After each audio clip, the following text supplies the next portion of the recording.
Oh, yeah. Good stuff. What's up? Today I'm going to be talking about deltoids. But before we get into it, check out this new record I set for myself today. Did a 4 plate dip. You can go ahead and take a look at that, puppy.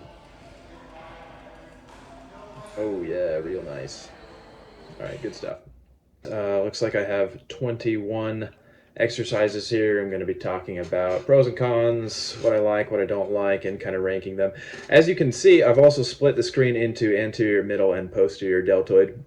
I think it's pretty common. A lot of people do like a shoulder day, do them on the same day. Kind of try to hit the whole deltoid. I don't do that. I split it up into a push pull kind of thing because so your anterior deltoid is primarily going to be for pushing. Your posterior deltoid is primarily going to be for pulling things. So that's why I've split it up like this. It's really hard. I mean, you're not going to do it well at all if you try to train your anterior and posterior deltoid at the same time. So there's going to be a lot of pushing exercises in here and a lot of pulling exercises in here that I'm going to include, as well as some of the more, exercises people think of more as just deltoid exercises. All right, so I'm going to be starting out with the seated press. Okay, so this is it's a pressing motion, right? What we have going on here is shoulder abduction with your shoulder in an externally rotated position. This is great for the anterior deltoid. You can load this up really heavy. It's going to be almost entirely anterior deltoid focused, but there's a lot of loading potential here. Great strength training capacity for the deltoid. I don't know if it's my favorite, but it's really good. So I'm going to put it in the A tier, towards the anterior deltoid side. Moving on to the Arnold press.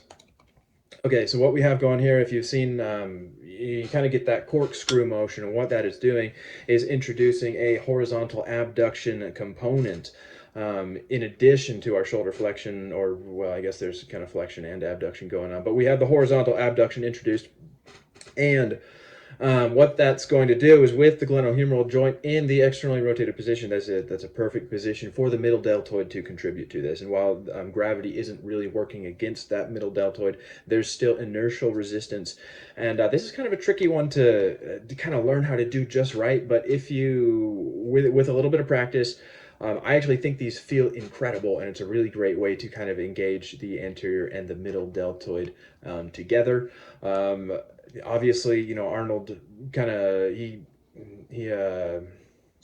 what's the word? He got these rolling. I guess can't think of the word, but this is his thing, and he looks incredible. I don't know if I love it for either one individually, but it is a really good balance. So I'll throw it in A tier as well. Okay. All right, incline bench press. Same idea with the seated press. We're working more in a horizontal plane, right? Because we're not pushing straight over our head, but that's fine. Okay, the you look at the line of pull. This still ends up just as well with the anterior deltoid, right? We don't have the same rotation going on, but the anterior deltoid is still contributing, almost maximally to this movement pattern. Additionally, you can get this a little heavier. I just think this is generally a better movement. And it's going to be very heavily focused towards the anterior deltoid as well, right? There's going to be a little bit of help from your middle deltoid as well, kind of keeping things where they're supposed to be. But as far as the loading capacity and the real tension is going to be in the anterior deltoid there. So I will put this one in the S tier. It's super good. Incline dumbbell. If you've guys watched my chest or back videos or anything, you guys probably know how I feel about dumbbells in general compared to barbells. They're just a little clunkier to work with, lower loading capacity. It kind of depends on the exercise. There are some cases I like these, but certainly with our heavy strength movements, it's going to be the same movement pattern generally, but for various reasons, I think it's slightly inferior to the barbell. So I'll throw this in the B tier. It's still a great option though for your anterior deltoids. A close grip bench press. Same kind of thing going on here with your elbows tucked in more towards your body. You have more of a shoulder flexion component going on here. We still have an excellent line of pull for the anterior deltoid. If you compare it to something like an incline bench press or something as well, the line of pull for the anterior deltoid is very similar. It's really great in both cases. That's not going to be something you would base your decision off of. In this case, your triceps might be more of a limiting factor, right? In the incline bench press, you might have some, the clavicular head of the chest being more of a limiting factor. So you might not. One might work better for you than the other, but this is going to be probably just as good as option for the anterior deltoid as the incline bench press, I would say. Actually, no, I take that back. I mean, on close grip bench press, almost everyone's gonna have a little more problems with their triceps. Carrying the weight with the incline bench press, your upper chest is going to be able to help a little bit more, I think, and you'll probably be able to get more load on the deltoid and not worry about your triceps as much. But I'll put this in the A tier. I guess I'm going to kind of run out of room here, but it's definitely anterior delt focused. Okay, and the push-up, same thing. I mostly just wanted to include these because people are still sleeping on push-ups and they have terrible form and they're not getting anything out of them. But this is very similar to the close grip bench press mechanically. Then there is a little bit less loading capacity there, so I'll just throw it right beneath close grip bench press in the B tier. But still a great option, especially if you're not particularly strong yet or if you're at home or something. Perfectly solid choice. Okay, the dip. This is going to be very similar movement patterns to the close grip bench press and the push up, except your arm is obviously going to go into much more extension. You're going to get a lot more stretch in the anterior deltoid. I think I'd probably put this, I'd put that a little higher than either of those for that reason. So I'll put this one up here in the S tier for the anterior deltoid as well. If you haven't watched it, I also put the dip in the S tier for chest exercises. Just a fantastic exercise. On my push day, this is currently my, it's basically the whole program, right? It's what I start with. That's my strength training focus. That's what I focus progression on. The dip is an excellent movement pattern, and it's that includes for the anterior deltoid. So there you have it. Okay, looks like I'm going to be moving on to some rowing exercises. So we're going to be talking about the posterior deltoid a little bit more. Starting off with the bent over row. This is just, if you watch my back tier again, this is in the S tier for back, and that was including for the posterior deltoid, right? I generally classify the posterior deltoid as a back muscle. And this is fantastic. You're getting your arm behind your back, especially if you actually bend over and do it the way I recommend people to.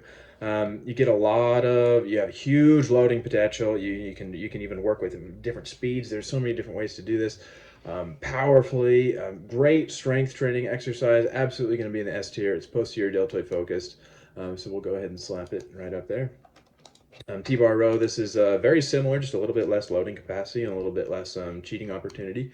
But as you can see, if you just look at that picture right there, I mean, even from this angle from the front, you can literally see my posterior deltoid popping out. We're just, like the posterior deltoid does, we're getting the arm behind the body.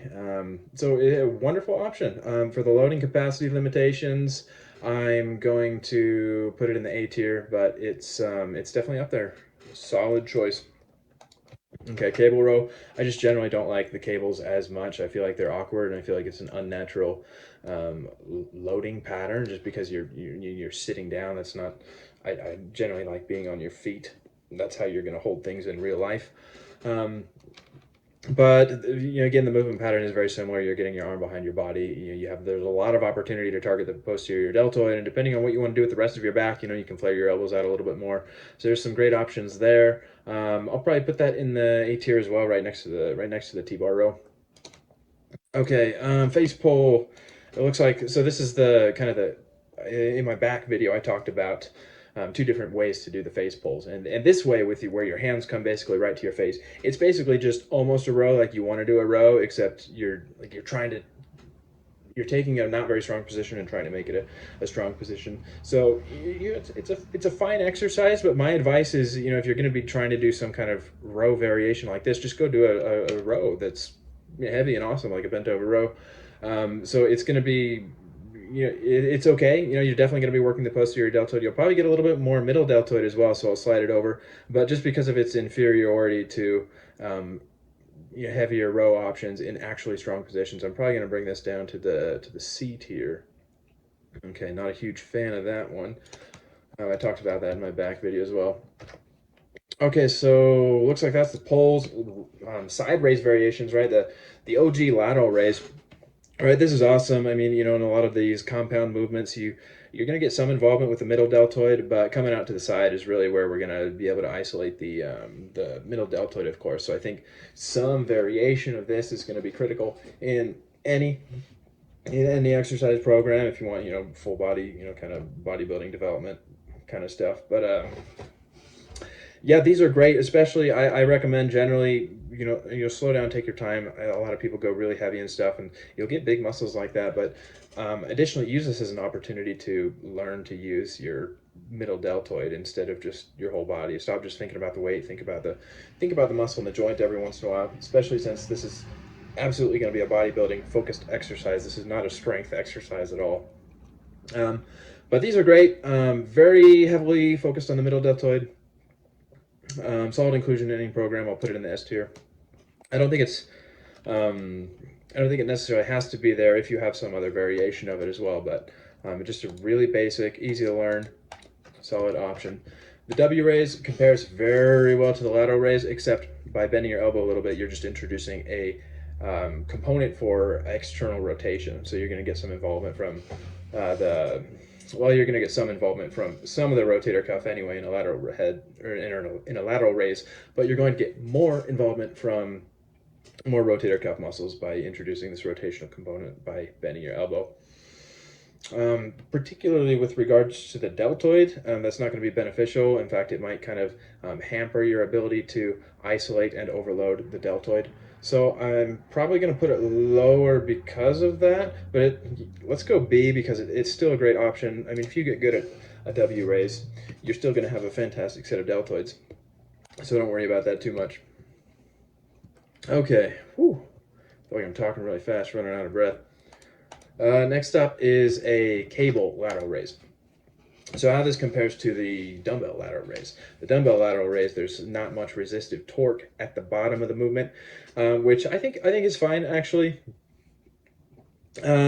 Especially if I like to use the dumbbell lateral raise to kind of pause at the top and really get that squeeze, get that contraction in there. If you do a cable variation, you can adjust it so that you have more of a lateral pull on the cable and you have more resistive torque throughout the whole range of motion, so you can get kind of a smoother, resistance angle curve. But I'll put this. I mean, mechanically, I want to put them on equal footing. I think you can. They both seem very sensible options. But I'll just be honest, in my experience, I've had a lot more success with the OG lateral raise. The cable raises don't quite seem to hit it for me. So I'll put these in the.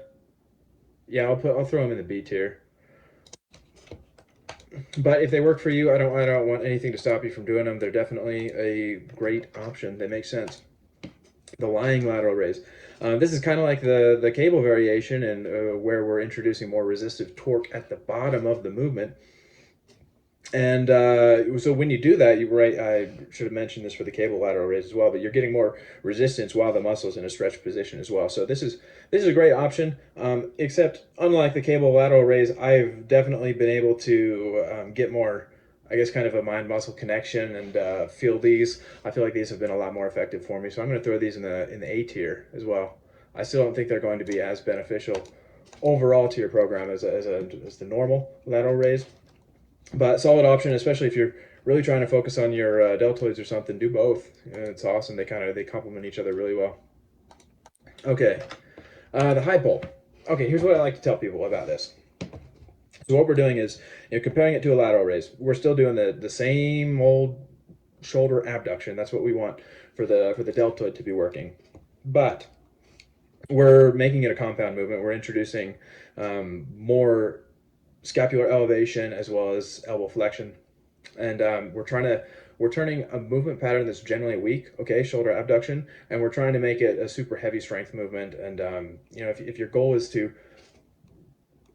develop the deltoids, then here's what's happening. One, anything that you can accomplish with the high pull, or the high row as some people call it, it's not a row at all, but anything you can accomplish for the deltoids with the high pull can also be accomplished with the lateral raise. But you can accomplish a lot of things with the lateral raise or its variations that you cannot accomplish with the high pull. Yeah, so I'm gonna put it. I just don't like these. I mean they're not necessarily bad exercise, but there's no unique benefit to them. I don't know why people would choose them. Some people have shoulder pain, so some people might even put them. Like I've heard Jeff Cavalier, I'm a big fan of him, but he really hates on these things. Generally, my philosophy is, if you're doing a movement pattern that's relatively normal and you're having pain, then something's probably wrong, and you need to practice that movement pattern until you don't have pain. But just because of the mechanical comparisons to the original lateral raise, I don't think there's any reason to be doing this. So I'm going to go ahead and throw it down in the C tier. Let's do that. Okay, front raise. Honestly, with your shoulder horizontally adducted, right, we're doing more of a flexion component, but there's internal rotation. So you're still getting very similar involvement of the middle deltoid as well compared to the lateral raise. They're so similar to a lateral raise. Honestly, if you like one more than the other, I say just do the one you like, but I'll throw them up here in the S tier with the lateral raise as well. You are going to get more involvement from the anterior deltoid than with the lateral raise as well. I like to I didn't put this in here, but I like to do kind of a front raise and then adduct out to the side and then do a lateral raise on the way down. So I got like this cool little triangle going, and then I go back the other way, But so you can do that too. But these are definitely a solid choice. Okay, Y raise. What's going on here? So you're going to get a lot of tension in the muscle at the top of the movement pattern, which is excellent. These feel really great. Also, I think when we talk about the deltoid in particular, I think these are going to disadvantage you because there's going to be a lot of challenge in your trapezius as well, positioning the scapula against this resistance. So I think this is a really important movement pattern for people to be good with. I like it a lot. It's going to be middle deltoid centric or focused on the middle deltoid, but for a lot of people, the traps are going to be a limiting factor, and you're not going to be able to get as much action from the deltoids themselves. So I will put them in the B tier. Just for deltoids, okay? I do really, really like that exercise. Just not particularly for deltoids. Okay, and then here I have the other phase pull. I don't know why I didn't put these next to each other, but I didn't.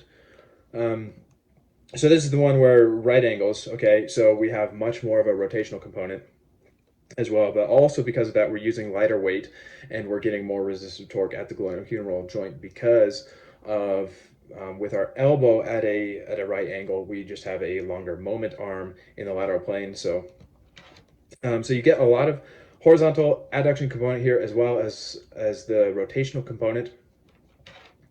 And these are just an excellent exercise in general. I love these. They're going to be really good for your posterior deltoid and your middle deltoid. Okay, there's going to be very minimal, if any, involvement from the anterior deltoid. But I talk about these in my back exercise video as well. This is just a really great exercise to include in general because of using the scapular musculature to set your scapula as you move the glenohumeral joint as well. I think that's an excellent skill to have in long-term strength training. Highly recommend including these. Fantastic for the middle and posterior deltoid. Okay. Last two are flies. Okay, so we have the reverse fly with dumbbells, and then I have the reverse fly on the machine as well. And I talk about this again in my back exercises video. But with the reverse fly, one, you don't have resistance at the bottom of the motion, which, that's the same as a lateral raise. That's not necessarily a bad thing in itself, just something to be aware of. But you're going to be leaning forward in some sense, right? You can use a bench, which is a little better, but especially if you're just sitting down and crunching forward, or if you're standing up and leaning forward, I think it's going to disadvantage you at some point. And I guess I just love doing the machine with the stretch as well. So I think these are. I would never choose a reverse fly with dumbbells over the machine, but these are fine. You can definitely make them work. They're going to be very posterior deltoid centric, obviously. Okay, we're generally going to be in a more internally rotated position at the glenohumeral joint, and the primary movement is going to be that shoulder adduction, horizontal adduction. Okay, so great option for that. It's going to be pretty nice for the teres major as well.